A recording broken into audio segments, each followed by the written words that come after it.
man. Detroit versus everybody, man. Detroit, we rep the hardest, man. We gain the hardest. You know what it is, man. Detroit, CJ, holla at your boy when we get home. Yo, this is Deontay the Bronx from the Wild, the WBC heavyweight champion of the world. I'd like to give a big shout out to CJ Goodfellow, Sports TV. Bomb Squad, baby. Most exciting man in boxing. Exciting man in boxing. Land of Flair Cops. Shout out to Goodfellow Sports TV. Hey, Steven, man, you really believe that stuff? Oh, man, come on. You really believe that stuff you be saying?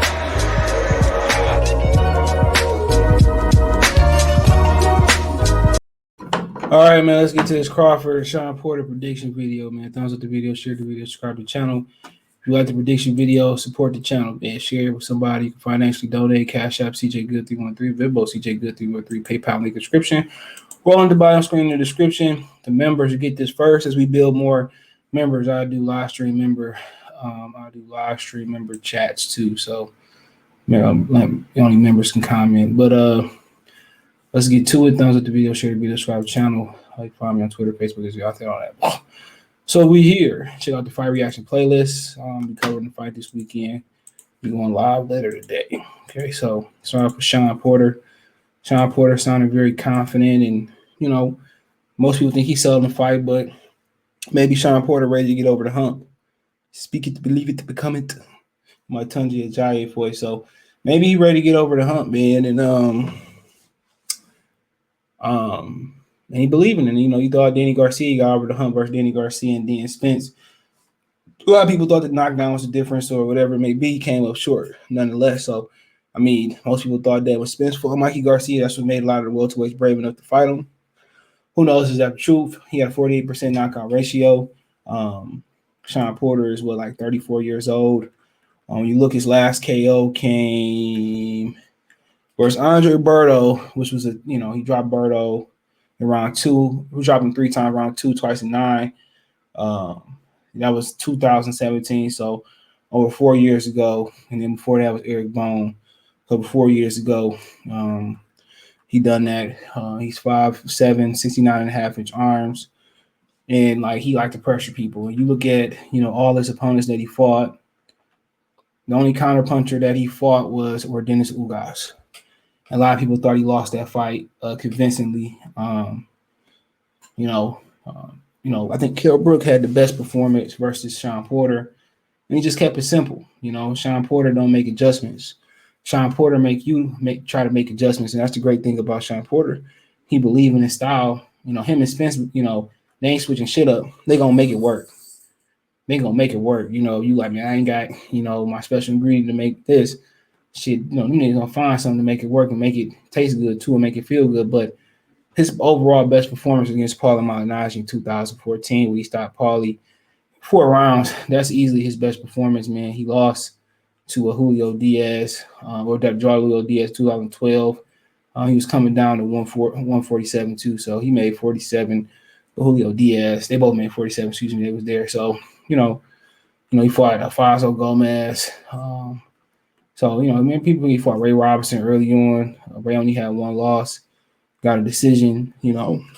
Story goes that Ray Robinson beat Terence Crawford in the amateurs, and Terence Crawford family tried to jump him at a tournament. That's just a rumor, so you can ask him yourself. But they said it was controversial. But everything in the amateurs is controversial, especially if you're the one they ain't trying to push. So you look at it. His career started off at 170. That's light heavyweight.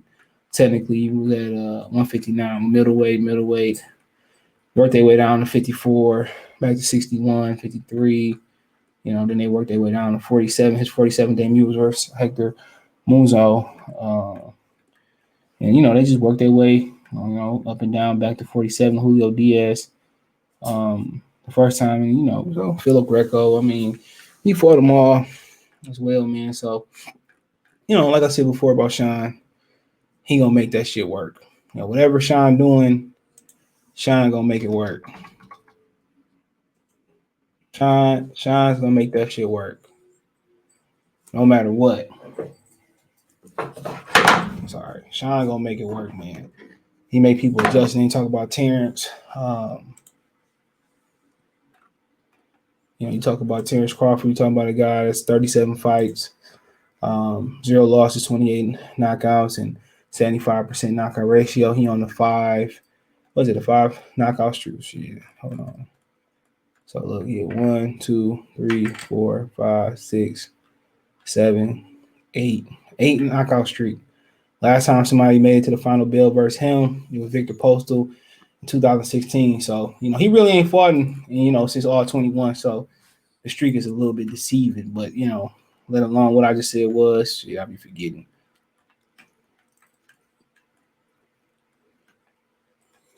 We got an 8 knockout streak going, or they stop a streak going. So that's what's going on. And, you talk about, people say, well, he ain't fought nobody, but I disagree. This fighter fans wasn't there to witness it, man. But my man, he fought. A lot of fighters he fought. Man, Klimov was a great fighter. British Prescott was when we first kind of heard of him. Guy who knocked out Amir Khan, he moved up to fight him, even though he had already been to 140 before. But as you see right here, but then he fought Klimov. So he fought him in Orlando. I don't know who was the main event that night. It was Miguel Cotto, Dylan Rodriguez. So Klimov was a great performance by him. Then he got to a 12-rounder. His first 12-rounder before Ricky Burns went overseas and got a belt back at 14. Gamboa, which I think he more talented than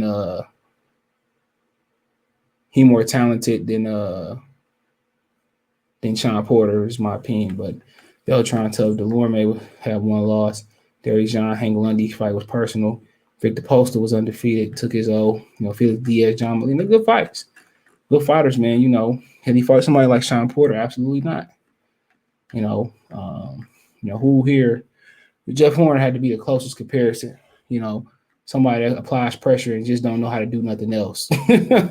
That's Jeff Horn. Jeff Horn. Shawn Porter got some similarities. I think Shawn's more athletic, quicker, faster feet. Both got proven chins, but just athletic. And I just think Jeff Horn he a little bit more jerky with his movement and his feet. I think he's a better puncher too. But a little bit, not but great fighter. So, but when you talk about Terence Crawford, talk about his strengths. First thing that come out is his versatility and his ability to make adjustments. Okay. Fight righty left, dynamic with both hands, but his knockout punches the left hand. He can switch righty to lefty. For him, that's a good thing. Good jab, student of the game, good feet, all around good fighter. Good hook, good uppercut, good jab, good 1-2. Smart, IQ, determined, great corner. I mean, shit, anything you think of, he good at it. So, from that point, I mean, that's all the strengths, knockout power can hurt you. You know what I'm saying? That's his strength, man. You talk about a guy like Shawn Porter. Ain't really got to go in depth because, man, we've seen these guys and talked about these guys so much. Athletic, fast, quick. I think he got an underrated jab. It's not the greatest, but I think it's underrated. The way he flick it, when he do throw it, quick feet, aggressive, rugged, gonna test you, good chin. I think, when you get on the inside, man, his pressure, a lot of the guys today can't handle the pressure, don't know what to do with the pressure. You know what I'm saying? When they can, they abandon the jab and they let Shawn bully them, and they don't know how to, get Shawn off of them, and they try to counter Shawn coming in, and a lot of guys can't do it.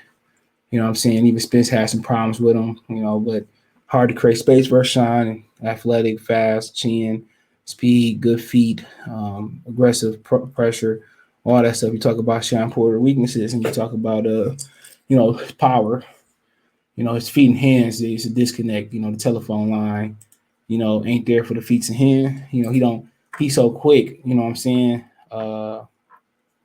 He's so quick that, he don't sit and dig and generate power. He don't really punch to the target. But, that's a gift and a curse because, he's so quick. A lot of guys can't keep up with him. So, hand and foot. Always coming up short in fights, too.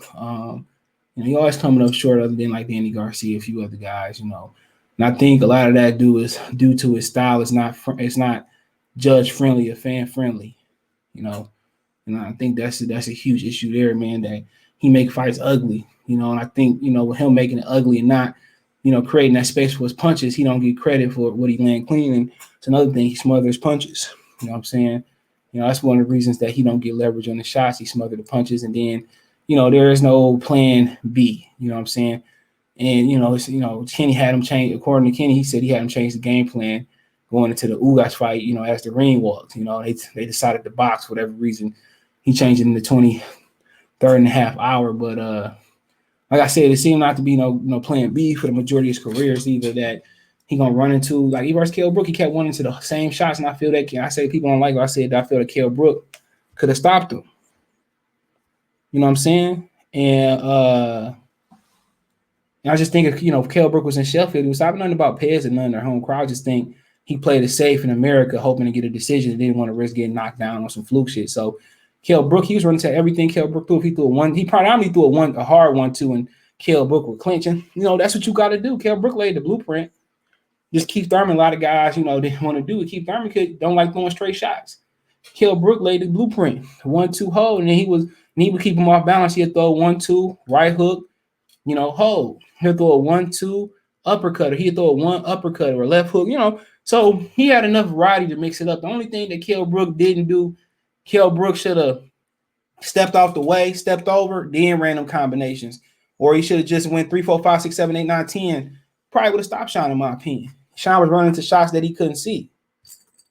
So, you know, that's another thing, man. But, you know, he gonna make it work. Or lately, you know, since the Ugas fight, he kind of been boxing on the outside a little bit more, using that underrated jab that he got flickering. But, you know, when he ain't outboxed nobody.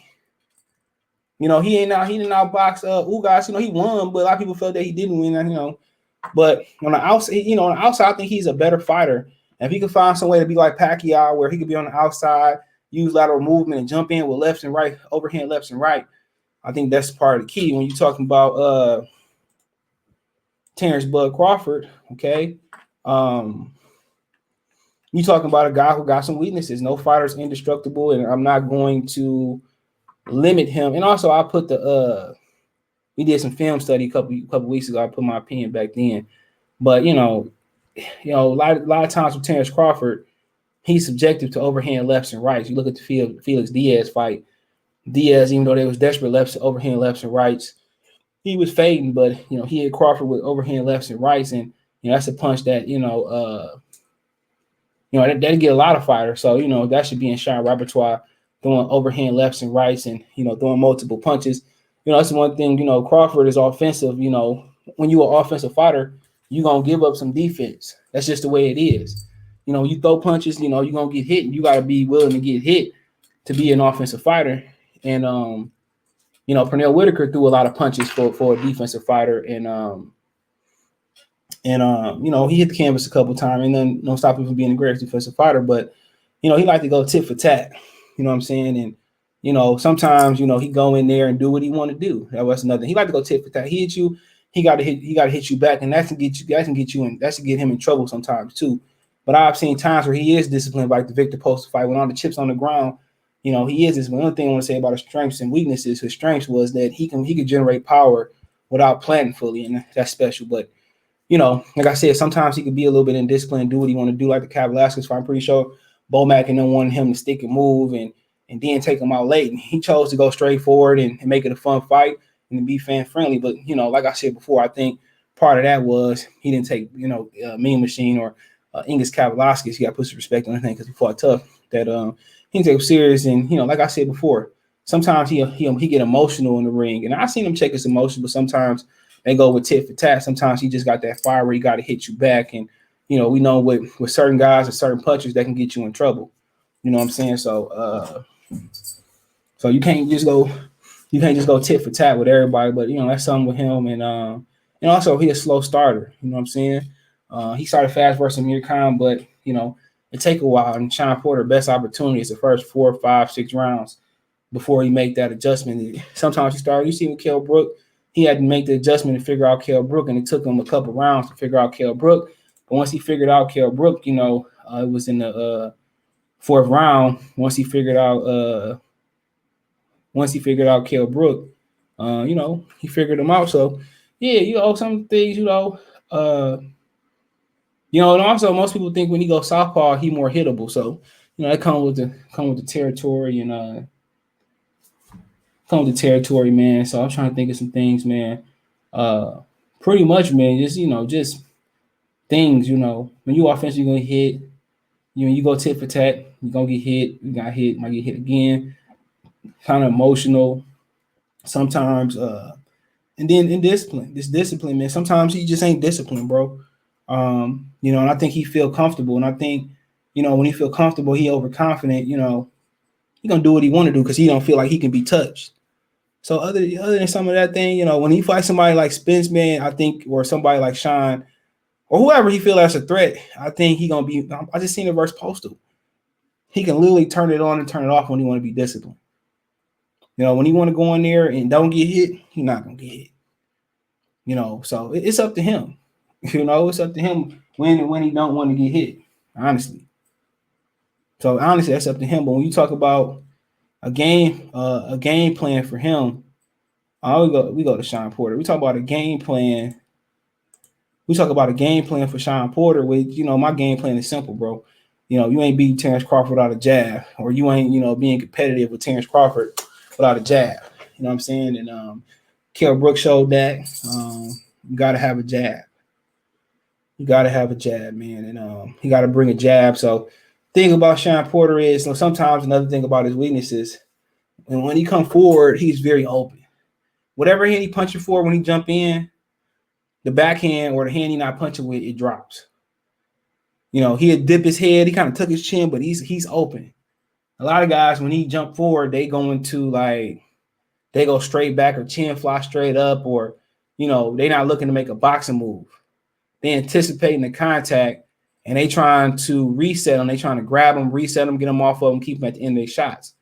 So that's another thing about Shawn Porter. He open when he coming forward. He better defensive fighter, discipline. He is more defensive disciplined fighter when he's fighting on the outside. You know, when he fight on the outside, he's very why is that status that he inactive? That's wild. You know, when you're on the outside, he had better defense. But in this fight, I think he got to jab his way on the inside. He got to feint his way on the inside. And I think he had to fight like Pacquiao, you know, in his own way. I think, you know, feinting and getting Crawford to bite on feints and keeping Crawford off balance with overhand lefts and rights, keeping Crawford off balance, think you feinting or coming with the overhand left and right, and jab him, double jab him, hold Crawford on the inside, make him reset. You know, that's what he should do. He should do what he do best, but clean it up like, you know, this like Pacquiao do. He feint guys, you know, he jab them, keep them off balance. They don't know when he coming going. They biting on his feints, he jumping in. Jump in with a left and pivot and get out the way or hold him or make him reset. And keep Crawford turning. You know, keep Crawford turning. You got to keep Crawford, and that's all I'll just do. Keep Crawford turning. Try to freeze him. You know, that's what I was telling him to do early on. Get in the middle of the ring, feint him. You know what I'm saying? Get Crawford biting. You know, jump in with a jab, behind the jab, and turn him, reset. You know what I'm saying? And then, you know, next time you jump in with, just like Pacquiao fight, just keep turning them and jumping in with shots. You know what I'm saying? You know, sometimes, you know, you whatever you jump in, you just jump in with the intent to headbutt them, or you jump in with the intent to hold them and just keep them off balance. Just keep them turning. That's what I would do. I would jump in with jabs and straight rights and overhand lefts and rights and feints and, you know, in and out, and keep turning Crawford. Keep turning him and make him make the adjustment. And then if you do adjust to what you're doing, then I just go back to doing what I do. I just go back to, you know, just bum rushing, bull rushing in and just keeping them off balance. It'll be two phases. Phase one will be fighting like Pacquiao. You know, I'm feinting them. You know, jump in with a straight left, or jump in with overhand left, right. You know, that's what I would do. I just be on the outside. I have Shawn moving left and right, feint. See what Shawn Crawford bite. I get Crawford biting the feints. I jump in with an overhand left, turn them, hold them. If I gotta hold them, or just turn and get out of the way. You know, and I jump in with overhand left and right, turn them or hold them, get out the way, feint them. You know, just keep moving, make Crawford cut the ring off on me, and jump in with a straight left, or straight right, or a jab, or a straight right, or double jab. I just keep Pacquiao keep guys turning and buying time, and they can't really pinpoint them. Shawn Porter sparred Pacquiao. He got fast feet, he got fast hand. He don't have power, but you know, I just use lateral movement, keep Crawford turning, keep jumping in and out, and hope Crawford don't make the adjustment. Sometimes I might faint and hopefully get impatient and get greedy and make a mistake, and I maybe I can get him out of there. Maybe I can hurt him, drop him, and get some extra points. But I just keep feinting him, seeing what he do, jump in with lefts and rights and turning him. I keep turning him. When he start pressuring me some more, get in the corner, he press me against the corner, he cut the ring off. I just dip and hold him at the waist and get out of there. Just everything is just using my speed. I'm just touching them. I'm just touching them. Touching them. I'm just touching them in and out. I'm not really trying to hurt him. I'm trying to get him comfortable when I'm doing. And then, when I feel like I'm finding the mark, then I turn into those punches. And then, then I start putting some stank on them punches when I can find them. So that's what I would do. I just fight like Pacquiao, just with my own twist, overhand lefts and rights, in and out, pivoting, jumping in and out, and just keep Bud off balance. And then when he's trying to make the adjustment, then I just go back to being Shawn Porter and try to get the decision. I think that's the best way Shawn can win, is dancing on the outside and in and out, feint and get Crawford to commit. I think that's the best way that he can do it. When we talk about like somebody like Terence Crawford, see the opening. That's the best thing. You one of the best counterpunchers in boxing. Now it's time to prove it. See the opening. See the opening. Shawn Porter likes to dip his head when he's open when he presses you. Can Terence Crawford deal with the pressure? And when Shawn jump in, is he gonna be a victim?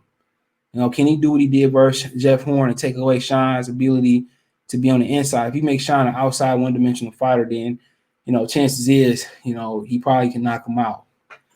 So that's my thing, man. Is that can he handle Shawn pressure? Can he really handle the pressure and see the openings? If he can see the openings when Shawn dip and he open, I think you're gonna see it throw a lot of lead hooks. A lot of 1-2s, uppercuts.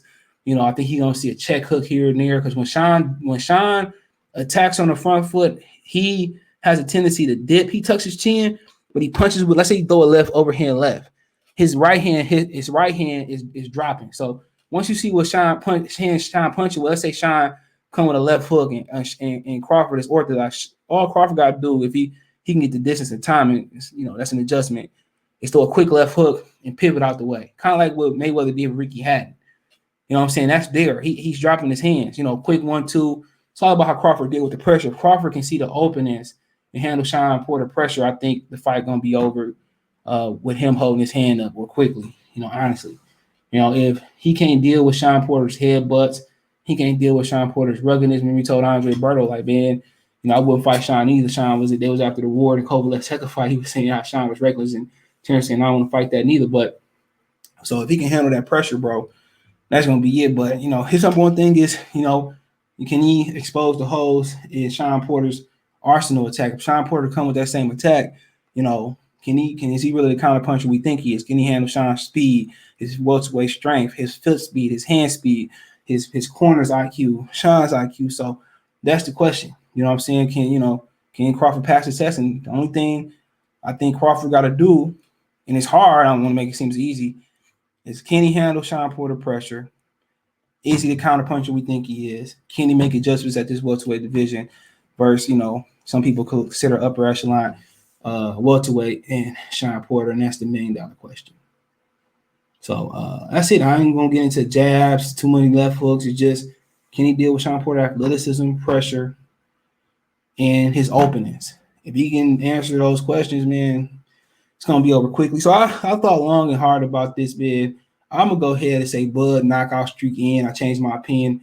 I just don't see Shawn Porter getting knocked out. I think Crawford wins a 12-round unanimous decision. I'm not gonna get into points.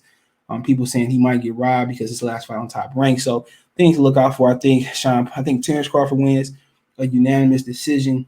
I think Shawn Porter sees the final bill, and I think it's I think it won't be good enough for the critics. I think he had moments where Shawn might touch him. People say he get exposed, but one thing about it is I think winning round by round is just as impressive. If you win 75%, 80, if he win 8 to 12 rounds versus Shawn Porter, I think that's impressive. But I think the critics gonna poke at anything.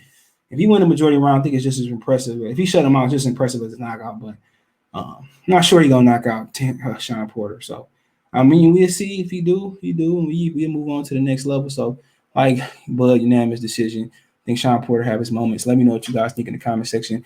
Want to make a financial donation? Cash App is CJ Good 313, Venmo CJ Good 313, PayPal link description, all my social media link subscription, Twitter's the fastest way, to Facebook and Instagram. Hold on. All right, man. You watch both of these fighters. All right, we got the doggy prediction today. He walked in here. We ain't gonna wait till Friday to give our prediction. All right, or tomorrow. So, Mr. Mason, this is Mason. Chihuahua mini Punisher, the other dog that got sprayed by the skunk. He does not watch boxing, okay? So, mini Pen, who wins? I mean, come on, you got to make a pick. Who wins? Terence Crawford, Shawn Porter. He said Crawford knockout. What you say? He said Crawford. He said Crawford fool. He said, you know, my Chihuahua ancestry goes back to Mexico. Chihuahua fool, ja. He said Crawford in 6. Mr. Mason Crawford, you send Mason to autograph something. He got you in 6 rounds stopping Shawn Porter. He said he gonna be right. So got a fan in Crawford, Bo Mac Bernie. Got a fan in Chihuahua. Mexican though, so you fuck with yourself. I got Crawford unanimous decision. Mr. Mason, Chihuahua mini Punisher, has Crawford in 6 KO. Would ask Miles, he don't watch boxing. So find me on Twitter, Facebook, Instagram. Once again, all in subscription. You can advertise the channel, video, chop it up, whatever it may be. Want to make a financial donation? Cash App CJ Good 313, Venmo CJ Good 313, PayPal in the description. Want to appreciate that, and it's rolling across the bottom of your screen. Best way to donate: hit the subscribe button, bell icon button, subscribe button, hit the notification, increase your chance to get notification about live drop a video. Other than that, check out the fight reaction playlist. What's Way playlist. Peace.